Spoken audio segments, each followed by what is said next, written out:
ఏపీలో ప్రధాని మోడీ పర్యటన ఏర్పాట్ల కోసం ఆర్గనైజింగ్ కమిటీని ఏర్పాటు చేసింది ప్రభుత్వం. మంత్రులు లోకేష్, నారాయణ, పయ్యవుల, నాదెండ్ల, కొల్లు రవీంద్ర, సత్యకుమార్తో కమిటీ ప్రధాని పర్యటన ఏర్పాట్లపై ఇతర శాఖలతో సమన్వయం చేసుకుని నిర్ణయాలు తీసుకోనున్న కమిటీ ఇప్పటికే ప్రధాని పర్యటన కోసం నోడల్ ఆఫీసర్గా వీరపాండియన్ను నియమించారు.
మే 2న ఏపీలో ప్రధాని మోడీ పర్యటించబోతున్నారు. ఏపీలో ప్రధాని మోడీ పర్యటన ఏర్పాట్ల కోసం ఆర్గనైజింగ్ కమిటీని ఏర్పాటు చేసింది ప్రభుత్వం. ఇదే అంశానికి సంబంధించిన పూర్తి అప్డేట్స్ అడిగి తెలుసుకుందాం. మా ప్రతినిధి ప్రసన్న లైవ్ లో ఉన్నారు. ప్రసన్న, అంటే ప్రధాని నరేంద్ర మోడీ వచ్చే నెల 2 అమరావతి రీలాంచ్ కార్యక్రమానికి వస్తున్నారు. దీనికి సంబంధించి ప్రధానంగా ఒక కమిటీ ఏర్పాటు చేయడం జరిగింది, మంత్రుల కమిటీ. ఇందులో నారాయణ, పయ్యవుల కేశవ్, లోకేష్, కొల్లు రవీంద్ర ప్రధానంగా ఈ మంత్రుల కమిటీలో 6 మంత్రుల కమిటీ ఏర్పాటు చేయడం జరిగింది.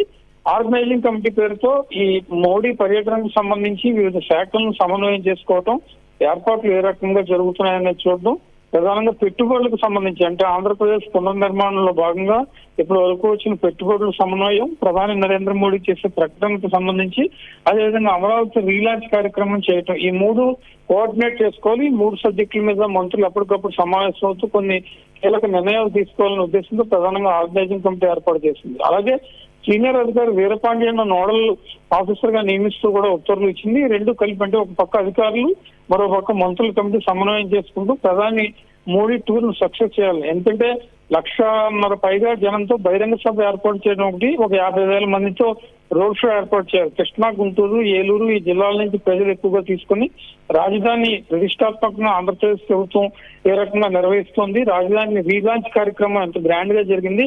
అదేవిధంగా ప్రస్తుతం టెంపరీ సెక్రటరియట్ అని చెప్తూ ఉన్నారు కాబట్టి పర్మనెంట్ సచివాలయం కానీ లేకపోతే అసెంబ్లీ కానీ ఇతర భవనాల నిర్మాణం ఎంత ప్రతిష్టాత్మకంగా ఆంధ్రప్రదేశ్ ప్రభుత్వం చేస్తోంది, ఈ విషయాలన్నిటి మీద కూడా ఈ మంత్రుల కమిటీ ఎప్పటికప్పుడు నిర్ణయాలు తీసుకుని ప్రధాని నరేంద్ర మోడీ దృష్టిలో పెట్టడం, అదేవిధంగా కేంద్రం నుంచి ఎంత సహాయం వస్తుందనేది చూడటం ప్రధాన ఉద్దేశంగా ఈ కమిటీ ఏర్పాటైందని మనం